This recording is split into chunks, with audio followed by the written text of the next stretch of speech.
Guys, welcome back here to Kings of the Storm Weekly number 11.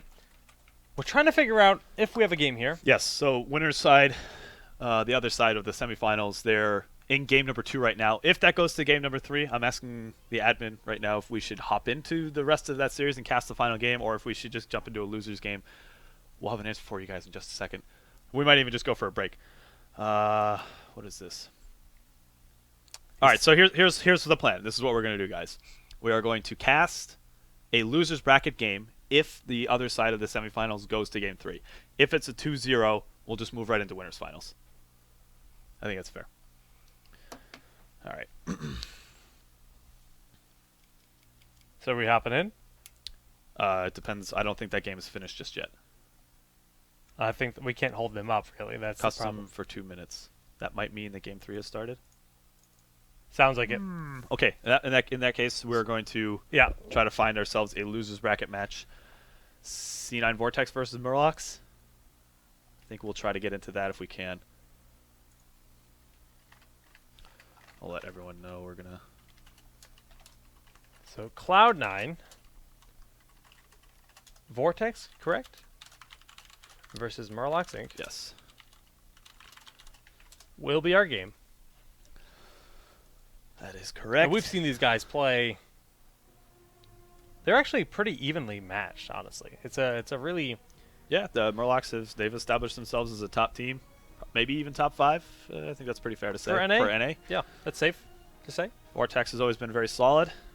All right, let's get you into this log. Oh, you are. Oh, you're already here. Okay. Oh, this is the new Vortex. We haven't casted Vortex since they shifted their composition a little bit. That's we a still good have point. Bobby Hank Hill, and I don't think Roger's in the team. So who's the other one that they kept? Oh, they kept. All right, so they kept Bobby Hank Hill and Syracuse. Now they have Taza, Fan, and who is the last one? It's not Cathan Lock. I cannot think right now. I am doing production things. I'm sorry. No, that's fine. That is fine. Taza, Bobby Hank Hill. I don't recall who the last one. The last member is. My apologies, guys. We'll get to the bottom of that. Anyways, Vortex has shifted their roster up quite a bit. And unfortunately, the amount that they shifted their roster has disqualified them from ESL Major League. So that's why we do now have Vivid Gaming taking their place there. All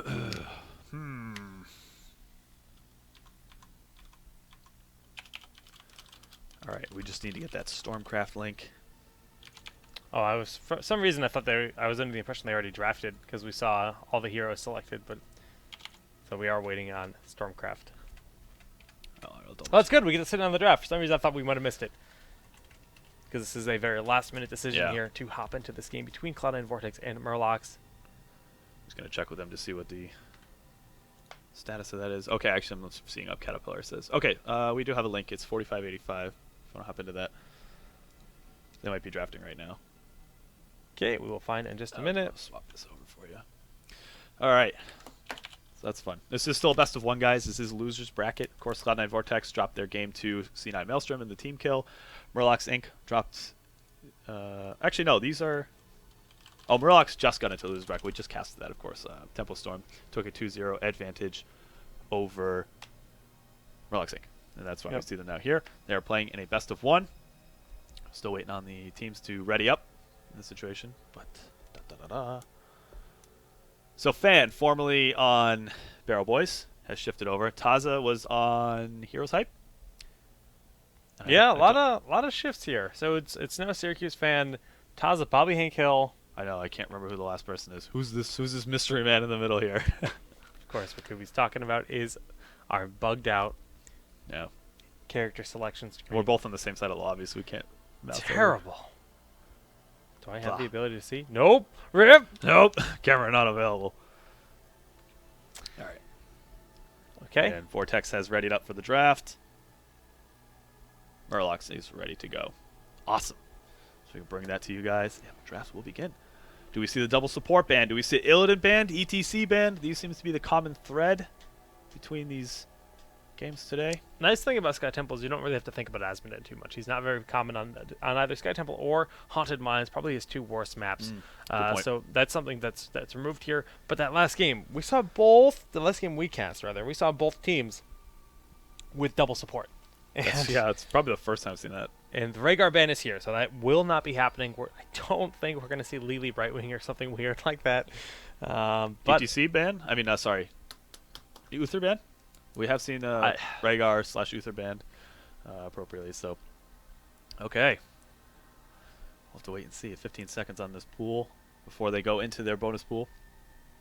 Da, da, da, da. It is Sky Temple. I lied to you guys. I'm sorry. Sorry, stream. What did you say?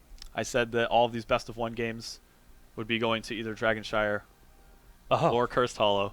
Oh, you said Sky Temple would be the third. I did. All right, so you're safe. A Stitch is banned.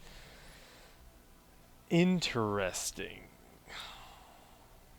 Now, Murlocs did actually suffer a lot of trauma from that Stitches in the last game. The Stitches was doing work. Those hooks were actually just ruining people.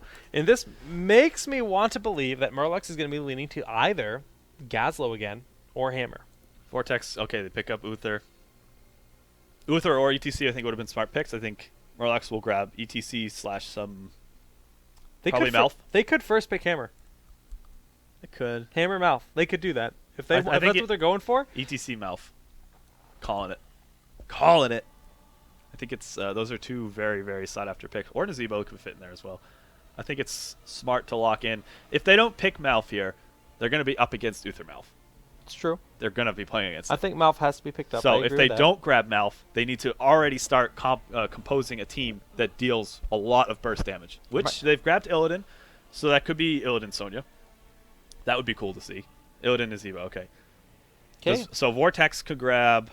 They're not afraid of the Mouth. They have 2 options here. They can go for the double sustain, picking up Mouth, or they can steal Sonya away. It's actually... Could be ETC Sonya. They have 2 picks, so ETC Sonya would be terrifying. ETC Sonya plus Uther. If they have a good Sonya player on their team, I'm not sure who would be filling that role. Yeah, that could be pretty scary. A lot of potential here on the table. What do they end up going with? Hopping into their bonus pool.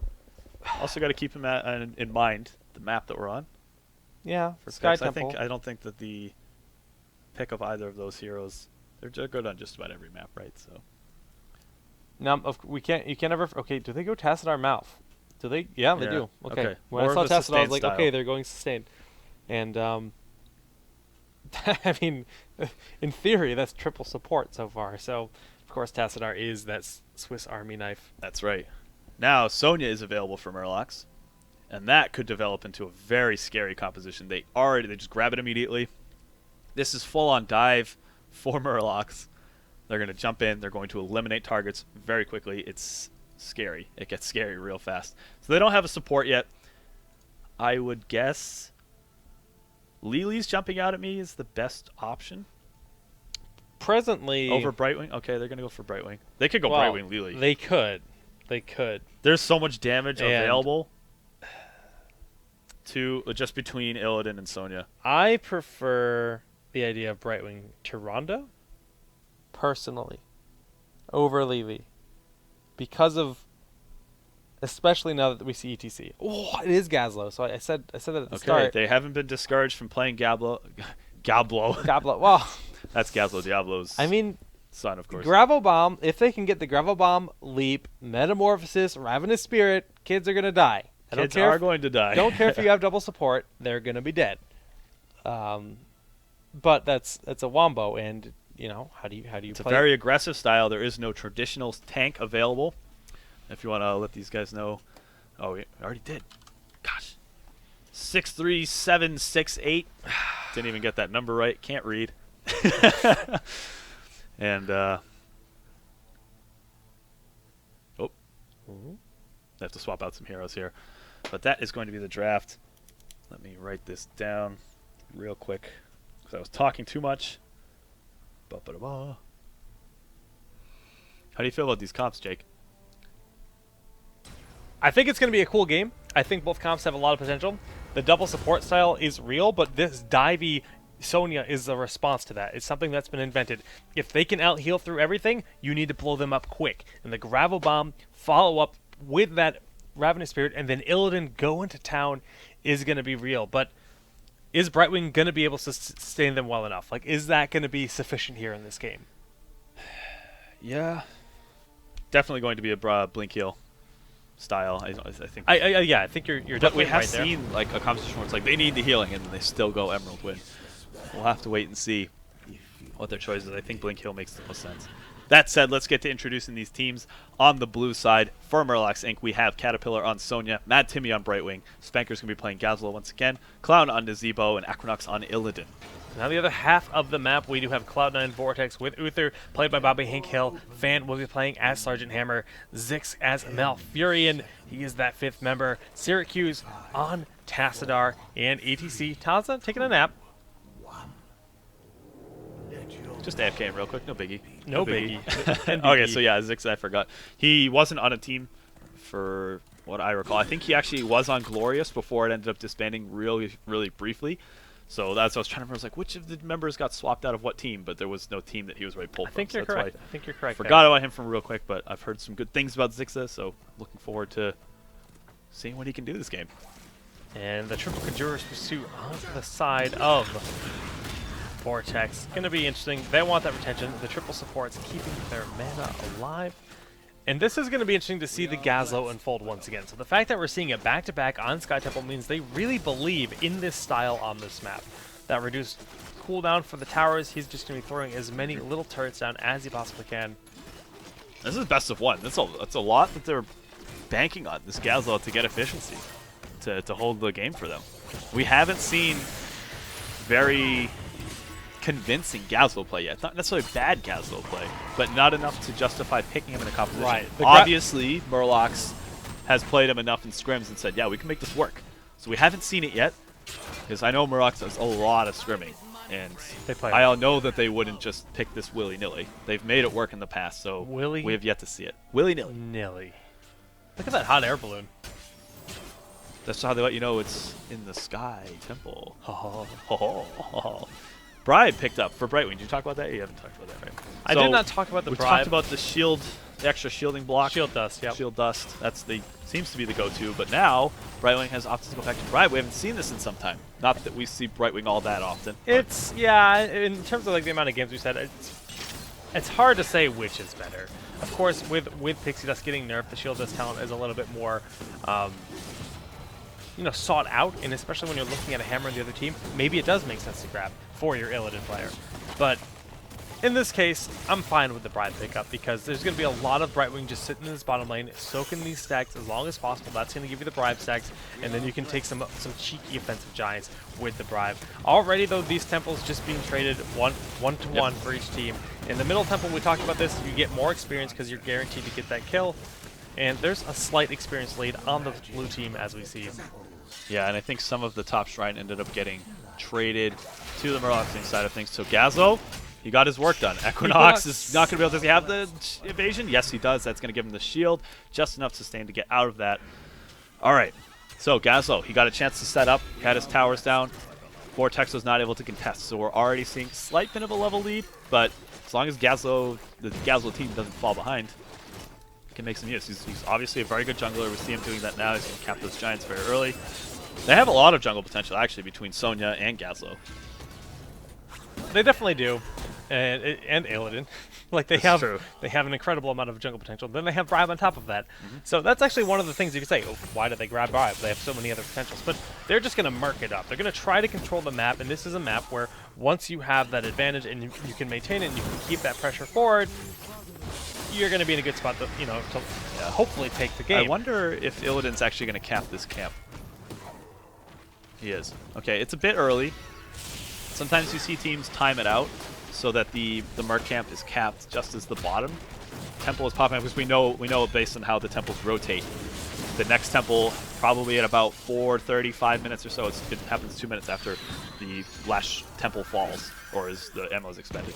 So if you were to cap it around the 5-minute mark, you're applying pressure in the top lane where really all the teams need to be present bottom to cap the temple. So it's just a cool little split push that you can do. But as we see right now, Illidan is opting to push width. He wants to get those towers, gets that experience. He actually hops over the wall. Of course, his ability kit, as he auto attacks, he gets the cooldown reduction. He can hop back over. He's safe. so. Yeah, I mean, level 10, the quest continues, full level advantage That is here a big deal. for Murlocs, and as this temple spawns, if they manage to control it, they will hit 10 so very quickly. This will force, you know, Cloud9 to back up, because you cannot fight a team with heroics. Yeah. As it is, it doesn't even look like they're going to go for it. I think that's the right They're call. backing up. They're taking the bruiser camps on the upper right side of the map. There's no way they can rotate down in time. There we go. And he's gonna have like 4 or 5 turrets up. Based on the talents that he's picked, the auto attacks increase the duration. He's gonna be clearing the shrine out. He's gonna have like 6 turrets up by the time he manages. And they're soaking all 3 lanes too, so they have everything going for them right now. They hit 10 first. They have more soak. They're holding a temple right now. This is looking good for Murlocs Inc.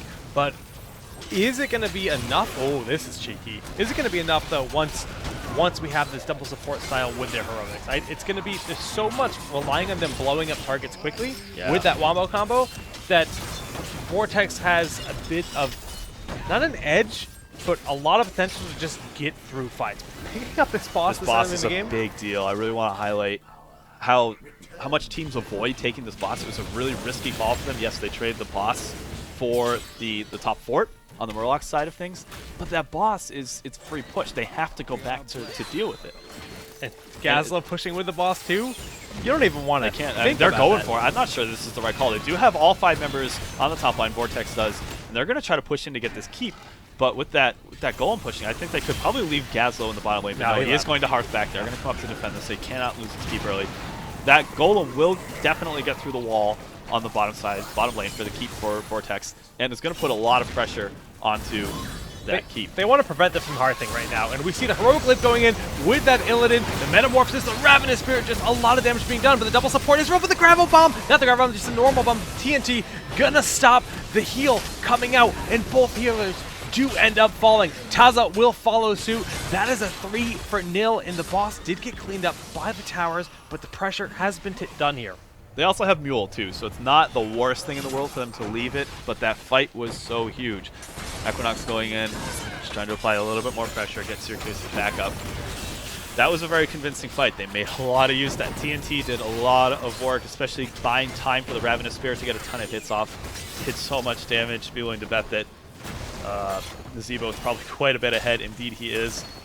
You know, plus 2,000 more than the next closest. You know, going up to 10K, it's quite a bit more. It's 20% higher than any other member of his team. That Ravenous just does so much work, and we can see why Nazebo is such a highly picked hero. Why he's always picked very early on. Don't want to give him up. Yeah, he's the 100% pick ban rate in a lot of tournaments, really showing why. But just the power of Gazlo, I mean, the Exploding Charge is so strong, and now he's picked up the quick release, so now he has 2 of those. He throws those 2 bombs down with the Gravel Bomb. There's stuns just sitting on the ground waiting. It's like a Brightwing Puffer Charge, or a Murky Puffer Charge, that stuns you. It's terrifying, and you can't kill it, unlike the Pufferfish. So level 13, he's picked up the extra charge of it, and it's possible to link the combo together with the Sticky Flare. Sticky Flare. A little bit more control in these fights now. We're used to seeing either Sprint or Ice Block. Now that Rewind's gone. And that's just, you've actually been prophesizing the return of the Sticky Flare. I have. It's really fallen out of flavor. I used to like it a lot, but Rewind, of course, was too good of a talent to pass up. It is 3 seconds of slow, which for a talented option is pretty high amount of time. It's AoE. It's AoE. It's not. I mean, it's very dodgeable, but with this Wombo style, it just lends to it. You hit the Sticky Flare, and then Caterpillar can just sit there whirlwinding slow targets, healing herself up while Illidan's running around, going train. There's a lot of synergy to this comp, and Sticky Flare targets are also not able to run out of the bomb range, the gravel bomb range. That's a great point. So if he does hit somebody, that's a free target to hit with that, unless they have some kind of dash to get out, like a ball leap or something to that effect. Not the case here, and we see that the teams are starting to posture around each other. The leap in, and the Metamorphosis follows up. The Gravel Bomb pulling in, ETC securing that kill. Bobby Ankill is gonna get blown up by this Illidan. He can try to get over the wall. He knows he can't get that way, and he's gonna lose his life. And Equinox is actually just gonna rotate around the back. He wants to flank here. Nope, he says, I hate this wall in particular. I'm gonna destroy it. Bobby Hankill almost made it out of that fight with a good cleanse after for the Gravel Bomb with the bombs going off. Not quite enough was to target the quick blow up onto ETC during that fight, and Murlocs Inc.'s looking really strong. This is the Gazlo play has been on point, hasn't been catching himself out of position, and they've been making the most out of his his gravel bomb during this game, and it's been turning team fights. It really has. I mean, they're showing the efficiency of this wombo combo, the potential, and the threat. They have a 4-level lead, really 3 levels, but on paper, it says 4 right now. Yeah, it's 2 talent lead. It's rare to see that. We have Imposing Presence for Sonya. Usually Stone Skin is grabbed here. Criterize, that's very standard. Extra charges for the turrets. And, yeah, Blood for Blood, Specialized Toxin, those are pretty normal grabs. And while we see the Merc camps being picked up across the map, these builds are really coming into play. The turret storage, max charges increased to 4, and he has that reduced cooldown. When it comes to temples, it's actually just going to be an entire city of turrets. Yeah, as long as they get there in time to hold that up, they can do it, and it's going to be so difficult to break in there. I should give them credit here. They look like their communication is way more on point than what we saw last game against Tempo Storm in terms of just executing their team fight combos. And we might even see that set up right here. The leap goes in, Metamorphosis is shot, the cleanse goes down, and the bomb missing. Just about everyone. Syracuse looks like he got pulled in. Equinox doing a lot of damage. Taza will fall here. Bobby Hank Hill a little bit too far forward. The flip over, the rest of the focus from the team on Murlocs Inc. side. They do clean up 2 targets. Syracuse is eventually shifting out. Is it going to be enough though? With the the polymorph is going to be enough to catch him. Yeah, the Criterize coming into play here, and just you can't stop Equinox. At this point, he's just going to keep on chasing you. He wants Fan. He is a fan of destroying Fan. And there it goes. There it goes. So we see that, and that is a about 20 seconds, 10 seconds or so before the rest of the team is back up. There's a bit of miscommunication. Are they going for the core or not? No, they're going to pack up. They want the boss. They want the boss. They're going to send Brightwing to the temple by herself, likely, and everyone else will go take up the boss. So Brightwing can face shift and put in a bad position. Boss will put that aggression on that bottom lane, which already has catapults pushing it now that the keep has fallen. And the thing is, they're going to Vortex is going to see, okay, someone's on the temple, someone's about to cap. Are they actually going to get over there in time to gank the Zebo? No, he actually gives up. But they might not expect that the boss is being capped. Cloud has sprint. Does he have sprint? No, it looks like he already used it. He's going to end up falling to that Divine Storm, and Brightwing tried to phase shift and going to be a little bit late. So a nice pickup on Brightwing, but they are still down 4 levels. Yeah, that was a good pick. They desperately need those types of plays. Those kills get them a massive amount of experience because they are so far behind in levels. They need to make plays like this. They do have a mule, so even pressure that gets put down onto these structures from the temples can be reverted a little bit. They need to find ways to isolate Gazlo, if possible, to avoid this team fight. But they've been doing such a good job setting it up with the leap into the gravel bomb.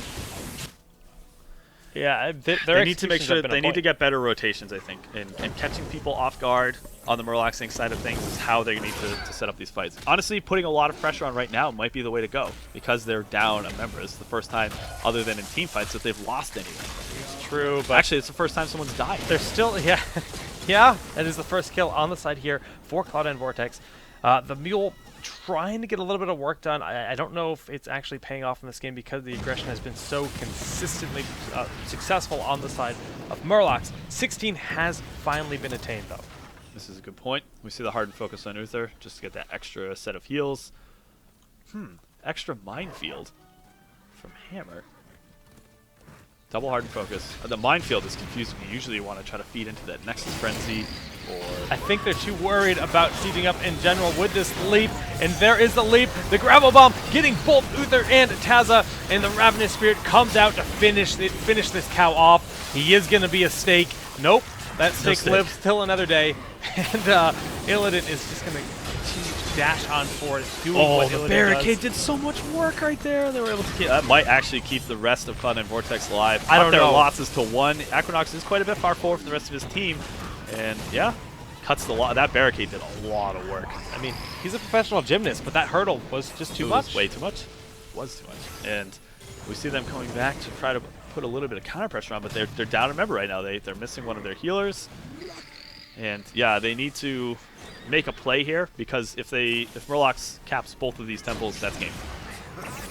It is. It is. Even with the Mule, it's not going to be enough to sustain through all that damage from the 2 temples. Uther is back up. He's going to clean up the giant camp that is putting pressure on the core. Still, though, it looks as though Murlocs wants to try to get a kill before they commit too hard to these temples. But this is all, again, more time for these turrets to be put down. He's just reducing his cooldown. Yep. He's just salvaging those Exactly turrets, getting his gravel bomb ready, making sure he has that, And here it is. It's off cooldown now. That's scary. It is. Like, how do you approach this? They've already been executing their combos so well. Ravenous ready in 7 seconds. And all they're doing, I mean, we said we have 3 cooldowns, 3 heroics still on cooldown. The Divine Storm hitting Cloud. There's no real follow. Oh, God, that hurts. Big leap, Metamorphosis, Gravel Bomb, only going to catch 6, but it's going to be enough for that kill. Equinox in the front line, going to town to that Ravenous. I mean, it's got such range, even without level 20, doing so much damage. All the while, they are sitting on the shrine. The temple, it is applying a lot of pressure to just keep Equinox is just going to town with those auto attacks, healing himself. Cloud will find himself getting killed to Fan and Tazza, but ETC has it overextended just a little bit. He will find himself dying. Sticky the clear flare. Eyes going down. Yeah, the sticky flare doing work. So that's 3 for 1, 4 for 1. Not what they needed. Oh. Fan really far out of position. He's not going to be able to escape from the hammer. The slam. Bam. That hurts, and that is all 5 members of Vortex dead. Murlocs Inc. will simply push in to kill the core here. That's Nicely played from Murlocs Inc. Yeah. They really, the last game they played against Temple Storm, I wasn't really buying the synergy. Their combos this game, just weren't landed. everything was pretty much on point. I don't even know if well, that last fight, there was they missed. But the thing is, they saw the bomb came up, and they had to just run. They got the leap came in, they had to run away from it. And just the act of them running, there was a ton of like auto attacks and damage just going down. Illidan's chasing them while they're trying to do this. Illidan's favorite Critterize, activity is chasing targets that are running away. That is his favorite thing to do. Yeah. And a lot of damage. Even though they didn't get caught in the bomb. Yeah. Just the fact that it was there and they had to move out of the way. It was time for Illidan to get in and do work. Time. It is time. It's So like an episode of like not an episode. here it comes. Lion King. It is time. Isn't that from Lion King? It's the only time that phrase has ever been said. Yeah, the bamboo dude, Rafiki. Oh, Rafiki. He goes, "It is time." It is time. And then the All right. engagement I'll give it to you. I'll give it to you. Yes, I got a movie quote right. You got a movie quote right. Regis Philbin. Yeah. Filbert? It's Which one we is it? call them Filbert for some Is it reason. Philbin or It's Filbert? Philbin, I think. Philbin. Regis Philbin. Why are we talking about Regis Philbin? All right, moving on. Murlocs Inc. does advance to the losers semifinals, and they will play the winner of ESV versus the loser of C9 Maelstrom versus Barrel Boys. We don't have an update on that just yet. That might still be in game number 3. We will have to check and see. Yeah, Maelstrom versus Barrel Boys. Again, whoever wins that will advance to face Temple Storm in the winter finals, and that will be our next series. You can type KotS.challenge.com in your browser or in the chat, type !bracket to take a look at today's bracket for Kings of the Storm Weekly number 11. Absolutely. Murlocs advancing over Vortex, and that is losers round 5 that they're advancing to. Yes. Okay, so we are waiting. I don't know what the situation is between Barrel Boys and C9 Maelstrom right now. That series, I'll assume it's going to game 3 if it's still happening because it's been going on for some time. If that is the case, we're definitely going to be jumping into winners finals in just a few moments. So I guess we'll go to a 5-minute break, and we'll try to sort out what's going on between those games. Give you guys an update if we're still waiting. Sound good? Sounds good. Good. Let's See you in do a bit. that.